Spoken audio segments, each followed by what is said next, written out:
Muy bien, ¿qué tal? Muy buenos días, chicos. Vamos a presentar el tema de la bioquímica del sueño, un tema que había estado pendiente con nosotros y esta va a ser una exposición un poquito diferente porque no va a ser en presentación de PowerPoint, aunque después voy a copiar algunas de estas partes y las pondré en diapositivas para que el doctor Tlato me pueda evaluar. Eh, Pero bueno, la manera como lo puse aquí es porque creo que cuando hablamos de bioquímica, creo que como que estructurar las cosas de una forma un poco más visual suele ser útil, ¿no? Entonces, pues sin darle más, vamos a iniciar. Y este es el inicio de nuestro mapa mental, ¿no? Que son las bases bioquímicas del sueño. Hacia la parte más alta tenemos nuestra referencia, que es un artículo de Díaz Negrillo, Bases bioquímicas implicadas en la regulación del sueño, del 2013. Entonces, cuando hablamos de bioquímica, eh, pues realmente estamos hablando acerca de moduladores, excitatorios, inhibitorios y que regularán diferentes funciones bioquímicas. En este caso, a través de neurotransmisores y neuroreceptores que pues van a realizar funciones propiciando o inhibiendo el sueño, ¿no? Vamos a poder determinar, lo tenemos aquí en esta primera parte, tres diferentes niveles de función. Una función excitatoria, una función inhibitoria y una función moduladora. ¿Sale? Entonces, en este primer apartado excitatorio vamos a tener que son en realidad 5 diferentes neurotransmisores los que van a participar. Dopamina, noradrenalina, histamina, glutamato y las orexinas hipocretinas. Por el lado de las inhibitorias, el ácido gamma-aminobutírico GABA, la adenosina y la glicina. Y por la parte moduladora, eh, y por moduladora hablamos de pues diferentes neurotransmisores que en función de sus concentraciones o sitios de liberación tendrán un efecto excitador o inhibidor. Y dentro de estos tendremos la acetilcolina, la serotonina y la melatonina. Entonces, para hablar de la primera, nos vamos a ir a dopamina y todo esto es nuestro cuadro de dopamina, ¿sale? Entonces, en la parte de arriba, prácticamente todos los módulos tienen 5 elementos que son biosíntesis, generalidades, clasificación de sus receptores, localización y la función. Entonces, para la parte de biosíntesis, vamos a ver de dónde proviene, ¿no? Entonces, el precursor de la dopamina es la L-tirosina, que a través de la acción de la enzima tirosina hidroxilasa se convierte en la 3,4-dihidroxi-L-fenilalanina.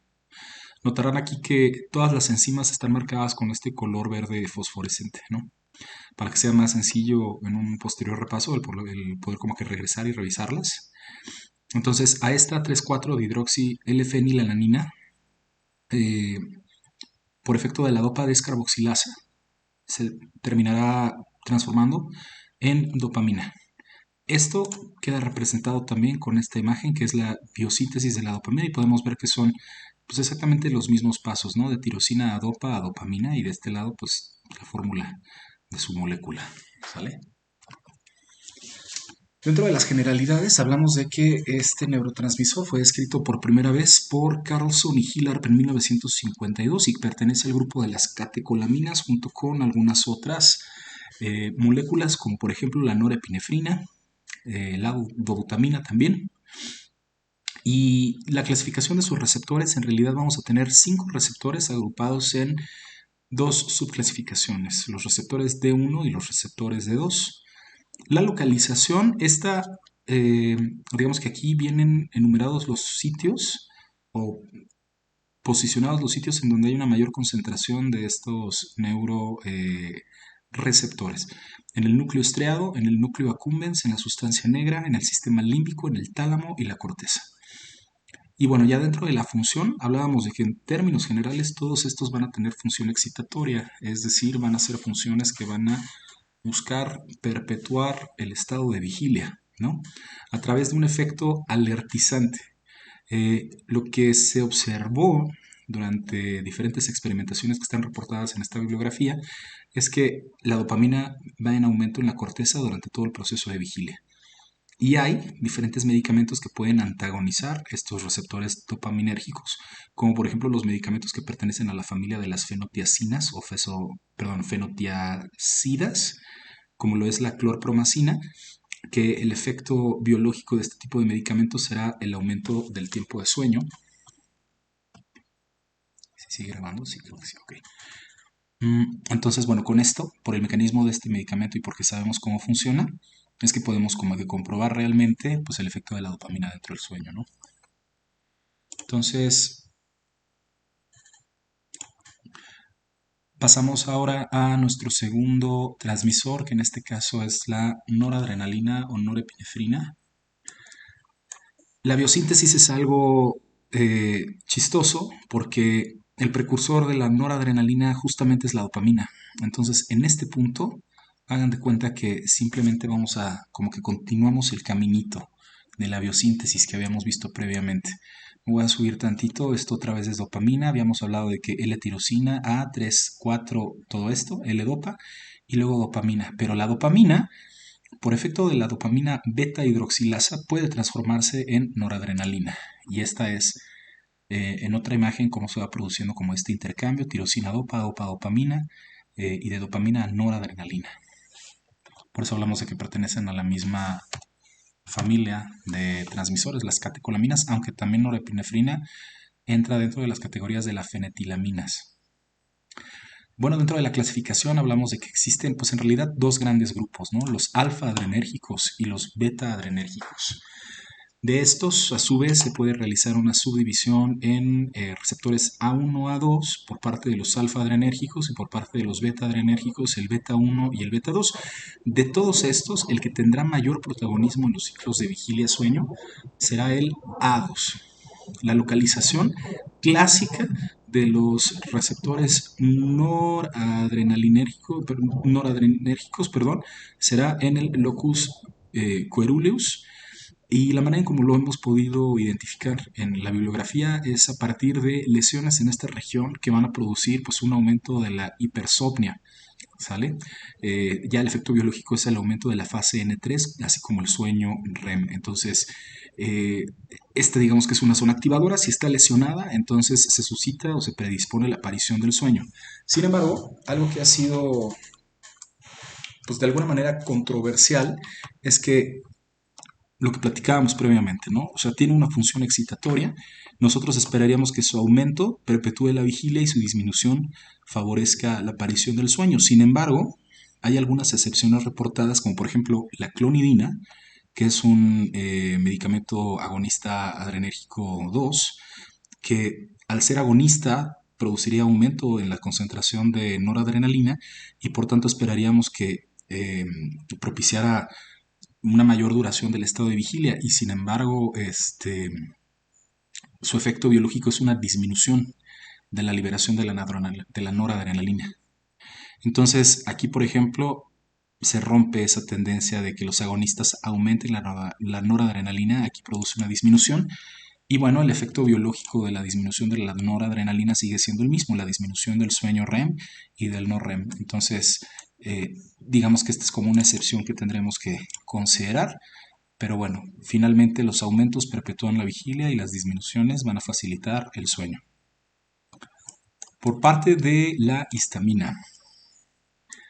En la histamina nosotros tenemos una biosíntesis que parte de la histidina y por el efecto de la histidina descarboxilasa vamos a producir histamina, ¿sale? También de este lado las moléculas.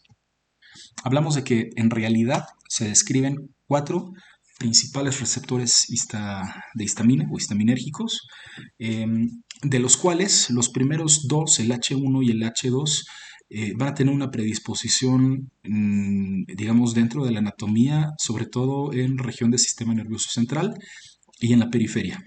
¿Sale? De estos dos, el más útil para nuestra presentación es el H1.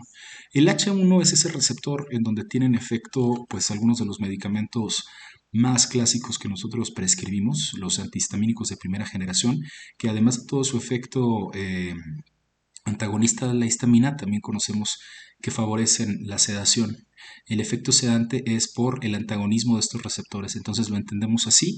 La histamina perpetúa la vigilia y el antagonismo de estos receptores favorecería un efecto sedante. Y aquí tenemos algunos de los ejemplos muy clásicos: la difenidramina, la clorfenamina y la dihidroxicina, por mencionar algunos, serían los que estarían actuando a través de este receptor. Sin embargo, también tenemos un receptor H3 y en este receptor, en el H3, aparentemente el efecto va a ser un poquito más modulador. Por eso esta, a pesar de que está, digamos que en la sección de los excitatorios, y a lo mejor no lo habían percibido, pero todos los excitatorios vienen en color rojito. Todos los excitatorios vienen como en colores naranjitas, son rojitos. Este viene en verde porque es el único de estos que tendría una doble función. Y de hecho, si regresamos aquí arriba a la clasificación, notaremos que histamina aparece eh, aquí arriba en los excitatorios, pero también le trazamos una flechita aquí hacia abajo, porque también puede tener esa función moduladora. Entonces, esta función se va a encontrar, o estos receptores se van a encontrar sobre todo en el sistema nervioso central, pero en región del hipocampo, de ganglios basales y de corteza, y va a regular tanto a la propia histamina como a otros neurotransmisores como la acetilcolina, la dopamina, la serotonina y la noradrenalina. Hay otro, un cuarto, el receptor de histamina, el H4, pero este tiene un poco menos de importancia para nosotros porque principalmente se va a encontrar en células de origen hematopoyético, entonces no participa en los ciclos de regulación vigilia-sueño. ¿Sale? Entonces, digamos que la generalidad de todos los receptores, sobre todo en el núcleo posterior del hipotálamo y en el núcleo túbero-mamilar, y aquí dentro de las funciones, lo que habíamos comentado previamente, ¿no? Va a actuar como un excitador, pero también como un neuromodulador de otros transmisores y de sí mismo, aquellos que antagonicen los receptores H1 producirán un efecto sedante. Sin embargo, los antagonistas de los receptores H3 tienen un efecto opuesto. No es un efecto sedante, más es un efecto excitador, aumentando la vigilia. La verdad, la bibliografía no hace como que una discusión exacta de por qué es que esto aparece, pero yo me aventuro a pensar que tendrá que ver con la misma autorregulación. Y entonces, en este sentido, digamos que el antagonismo de los receptores H3 produciría una disminución de la histamina, pero esta disminución de la histamina se traduciría como una retroalimentación negativa. Entonces, al haber menos histamina, se, se produciría o se solicitaría como que una mayor secreción, y al aumento de histamina aumento la vigilia. Es como yo lo puedo entender, que se produzca como este efecto opuesto, pero bueno, ahí se los dejo. A lo mejor ustedes saben exactamente por qué se produce. Bueno, avanzando todavía dentro de nuestros receptores excitatorios, vamos a pasar al glutamato. El glutamato es quizás el más importante de todos los neurotransmisores excitadores. De este lado, dentro de la biosíntesis, hablamos de que el precursor es la glutamina. Por efecto de la glutamidasa se transforma en glutamato, y de este lado tenemos las fórmulas. Las generalidades, lo que comentábamos, es el más importante. Eh, Dentro de la clasificación de los tipos de receptores vamos a tener de dos sopas: los receptores ionotrópicos y los receptores metabotrópicos, ¿no? Aquí aparecen ionotrópicos arriba, metabotrópicos abajo. Los que parecen tener un poquito más de importancia son los ionotrópicos, y de estos vamos a tener tres principales, que van a ser la N-metildeaspartato, la NMDA, la alfa-amino 3-hidroxi-5-metil-4-isoxazol propionato, la AMPA, y el cainato, el K. Por otro lado, los metabotrópicos, pues estos son un poquito más sencillos porque son los receptores mGlur y van a ir desde el mGlur 1 hasta el mGlur 8. ¿No? La localización de los ionotrópicos, sobre todo en región de hipocampo, tálamo, estriado, corteza y cerebelo. Y las funciones va a ser la activación del sistema activador reticular ascendente, que según recuerdo es el mecanismo que se tiene que activar para que uno pueda despertar, y también va a tener una relación con el núcleo supraquiasmático. Y aquí prácticamente todas las estructuras que tengan relación con el núcleo supraquiasmático van a tener una relación con el ciclo circadiano. ¿De acuerdo?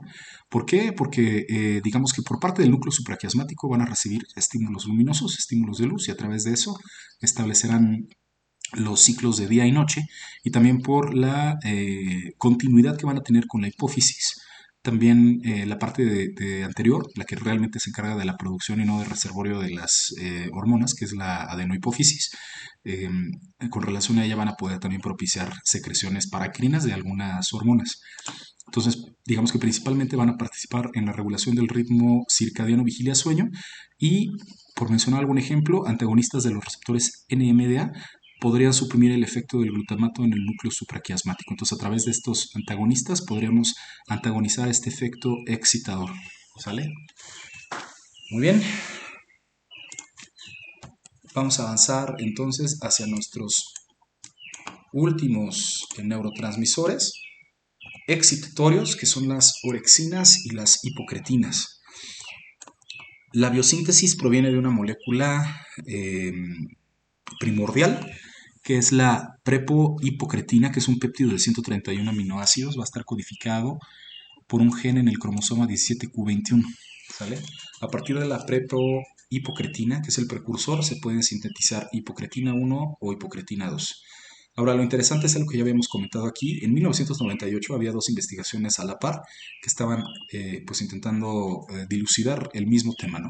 Entonces, una de las investigaciones a cargo del investigador Luis de Lecea da con esta molécula primordial, la preprohipocretina, y descubre que a partir de esta se generan dos neurotransmisores con efecto biológico dentro de los ciclos de vigilia-sueño, la hipocretina 1 y la hipocretina 2.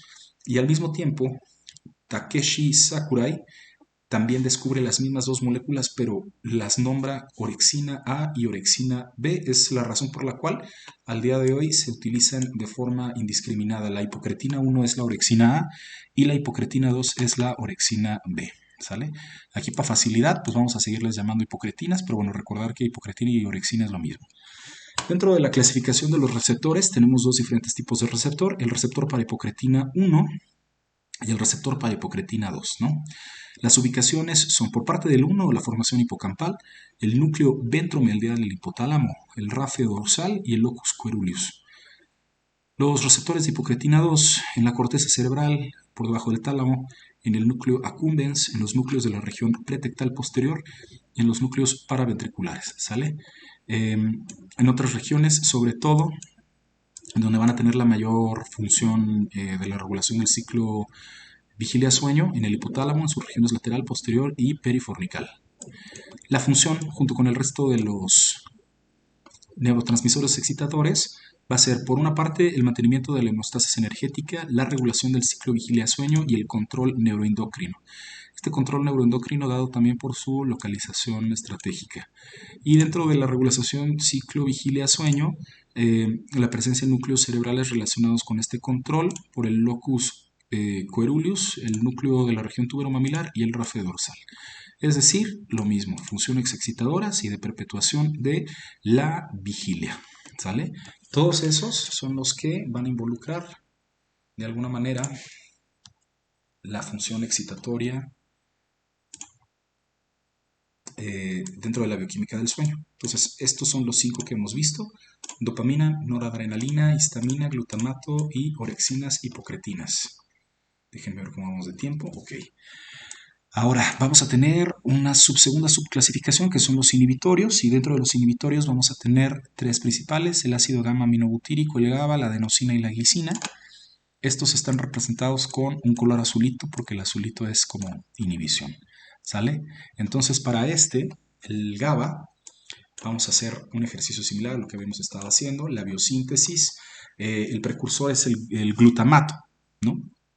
Entonces, también similar a lo que habíamos visto previamente, aquí el precursor proviene de otra cadena, solamente que acá el glutamato era excitador y aquí eh, el ácido gamma aminobutírico va a ser pues más bien como inhibidor. A partir del efecto del ácido glutámico descarboxilasa se va a transformar finalmente en GABA y también libera CO2, y a partir del efecto de la GABA transaminasa y de una coenzima que es el piridoxal fosfato puede regresar y volverse a formar glutamato.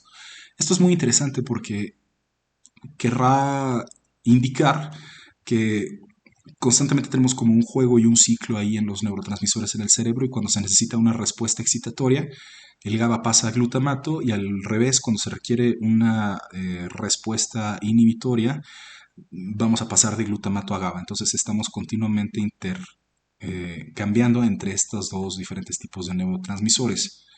Dentro de las generalidades, descrito por primera vez por Roberts, Frankel y Aguapara, e investigadores, es el neurotransmisor inhibidor más importante del sistema nervioso central, a la par que el glutamato es el excitador más importante. Dentro de la clasificación de sus receptores tenemos tres, el GABA A, el GABA B y el GABA C. El GABA A es el más importante para nosotros. Están asociados a canales de cloro, ¿sale? Van a ser más importantes en la regulación o la modulación del sueño y estos son los receptores que van a ser sensibles a las benzodiazepinas y a los barbitúricos que son inductores del sueño, ¿no? O hipnóticos. Sobre esto vamos a regresar ahorita en un momentito más. La localización, sobre todo de este tipo de receptores en el cerebelo, ganglios basales, corteza cerebral e hipocampo.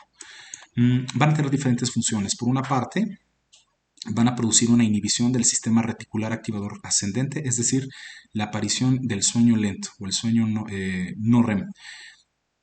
También una relación con el núcleo supraquiasmático y al tener esta relación con el núcleo supraquiasmático responderán de forma importante a los estímulos luminosos.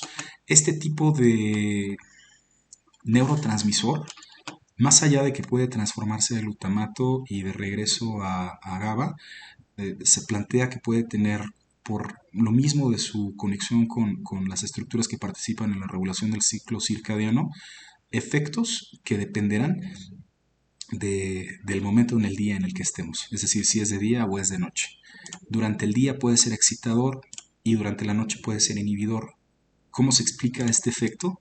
A partir de las concentraciones de cloro. Hablábamos de que era un receptor que estaba asociado a canales de cloro y lo que se describe en la bibliografía es que concentraciones elevadas de cloro podrían inducir una respuesta excitatoria, pero concentraciones disminuidas de cloro podrían inducir una respuesta inhibitoria. Es como se puede explicar este efecto como modulador, como doble, y entonces no solamente será inhibidor y excitador, más bien también podría ser modulador, y dentro de todas las funciones se va a encargar de la regulación del estado consciente, de la ansiedad, de la termorregulación, del control motor, de la respuesta hormonal, del aprendizaje y del control de la ingesta.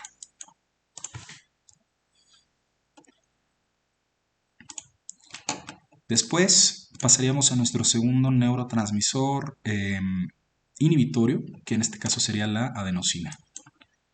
Entonces, la adenosina es un poquito más sencillo, ¿no? Primero, la biosíntesis. Aquí tenemos una imagen de su molécula. Es un nucleósido de purina que va a estar formado por la unión de adenosina con una ribosa mediante un enlace glucosídico en la posición N9, ¿no? Aquí estamos viendo en la fórmula molecular la adhesión de la eh, adenina con la ribosa. Esta es una adenina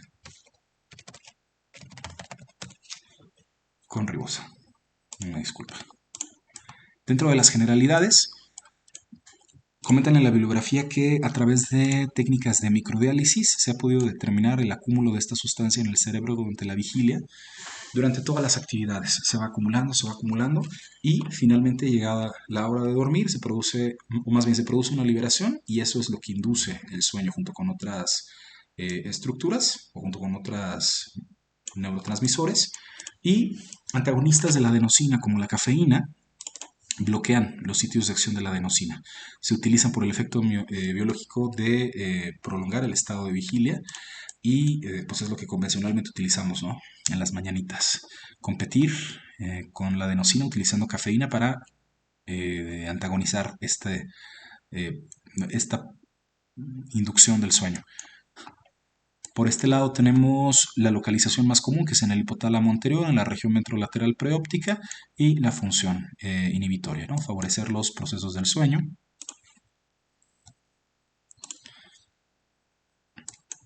La glicina, dentro de la biosíntesis hablamos de que se trata de un aminoácido no esencial, su precursor es la serina y tiene dos vías de síntesis, la fosforilada y la no fosforilada, y la glicina estaría encargada de la atonía muscular que se produce en la fase REM, y de hecho hay algunos estudios o algunas líneas que intentan determinar, por ejemplo, la relación de la glicina con, por ejemplo, la parálisis del sueño, ¿no? Pero bueno, finalmente es un efecto inhibidor también. Por último, vamos a pasar a los efectos moduladores. Entonces, en los efectos moduladores vamos a tener tres principales moléculas: la acetilcolina, la serotonina y la melatonina. Estas van de color moradito. Vamos a empezar con la acetilcolina. La biosíntesis de la acetilcolina es a partir de la suma de la colina o de la unión de la colina con el acetilcoenzima A. Finalmente forma la acetilcolina. La clasificación tenemos de dos sopas: receptores nicotínicos y receptores muscarínicos. Estos tienen, digamos, elementos que los pueden activar, que en el caso de la nicotina, pues, o de los receptores nicotínicos es la nicotina, de la parte de los muscarínicos es la muscarina, y algunas moléculas que las pueden bloquear: en los nicotínicos el curare y en los muscarínicos es la atropina. Dentro de la clasificación de los receptores, sobre todo nos vamos a interesar en los muscarínicos, que tienen 5 receptores muscarínicos, y los M2 son los que tienen mayor actividad en la inducción del sueño. La función de estos, la ubicación es distribuida en todo el sistema nervioso central, y la función va a estar dada a partir de efectos biológicos de transición sueño-vigilia, mantenimiento del sueño REM, el estado de alerta a nivel talámico y el control de la actividad motora. Ahora, se ha podido determinar que estos son moduladores a través de diferentes experimentos que han involucrado la administración de la fisostigmina durante el sueño, que la fisostigmina va a actuar directamente sobre los receptores muscarínicos M2. Entonces, la fisostigmina lo que hace es que durante el sueño no REM produce una transición de sueño no REM a sueño REM. Pero si el paciente se encuentra en fase REM y nosotros administramos fisostigmina, podemos precipitar un despertar. Entonces, de pasar de una zona de sueño menos profundo a una zona de mayor profundidad en el sueño, y lo opuesto, de sueño REM a el despertar. Sería la manera en cómo produce su efecto modulador. Por este lado, la serotonina. Aquí ya volvemos a tener enzimas, por eso vuelven a aparecer de color verde. La serotonina, el precursor es el aminoácido triptófano, L-triptófano, que por el efecto de la triptófano hidroxilasa se convierte en la 5-hidroxi-L-triptófano, y por efecto de la 5-hidroxi-triptófano descarboxilasa se transforma en la serotonina, que también tiene otro nombre, que es la 5-hidroxitriptamina o la 5-HT, ¿no? 7 receptores de serotonina, de los cuales el único que es un receptor inotrópico es el 5-HT3. El resto son receptores acoplados a proteína G. La ubicación más clásica es la de los núcleos del RAFE, y la función va a ser inducción del sueño. Lo hemos visto a partir de la administración de su precursor, del triptófano, cómo el déficit del triptófano puede producir una reducción del sueño REM, y en los escenarios en donde se administran inhibidores de los receptores de serotonina o existen lesiones en los núcleos del RAFE, se puede producir insomnio.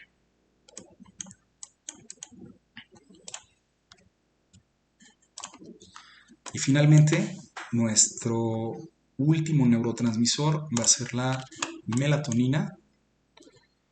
Este también, similar a lo que habíamos visto previamente con la dopamina y la noradrenalina, que la noradrenalina utiliza la dopamina como un precursor. Aquí también la melatonina va a utilizar la serotonina como un precursor, y por efecto de la serotonina, N-acetiltransferasa se puede transformar en N-acetilserotonina, que por el efecto de la acetilserotonina o metiltransferasa se transforma finalmente en la melatonina. Ese es el fenómeno, ¿no? Dentro de sus generalidades o particularidades es que solamente se secreta durante las horas de oscuridad del ciclo día-noche. Vamos a tener dos grandes grupos de receptores, los receptores ML1 y ML2, y los ML1 a su vez se van a subdividir en los ML1A y los ML1B. De estos, los ML1 tienen mayor afinidad y tienen una distribución cerebral específica, y el ML2 digamos que es como que lo opuesto. Y estos, los subtipos, el ML1A va a ser responsable de acciones reproductivas y de regulación del ritmo circadiano, mientras que el ML1B va a ser mediador de las acciones de la melatonina en la retina, ¿sale? Va a tener un efecto circadiano, ¿de acuerdo? Entonces aquí, por la ubicación, nuevamente mantiene una relación estrecha con la hipófisis. Esta enzima, o bueno, más bien esta hormona se va a estar produciendo en función de la necesidad. ¿Sale? No hay un reservorio. Y recordamos que dentro de la hipófisis, perdón, dentro de la hipófisis tenemos una zona productora que es la zona anterior o la adenohipófisis y una zona que funciona como un reservorio de perdón, de las hormonas para una subsecuente liberación que es la región posterior. Entonces, digamos que la ubicación específica es en adenohipófisis y por su localización anatómica también tiene relación con el núcleo supraquiasmático y a partir de los receptores ML1B se pondría en contacto con la retina y podría responder a los estímulos luminosos.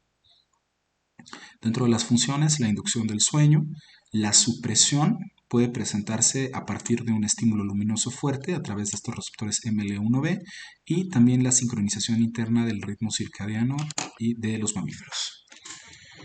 Entonces, pues de forma general, estos serían como bueno, no como, serían los componentes de, de todas las bases bioquímicas del sueño.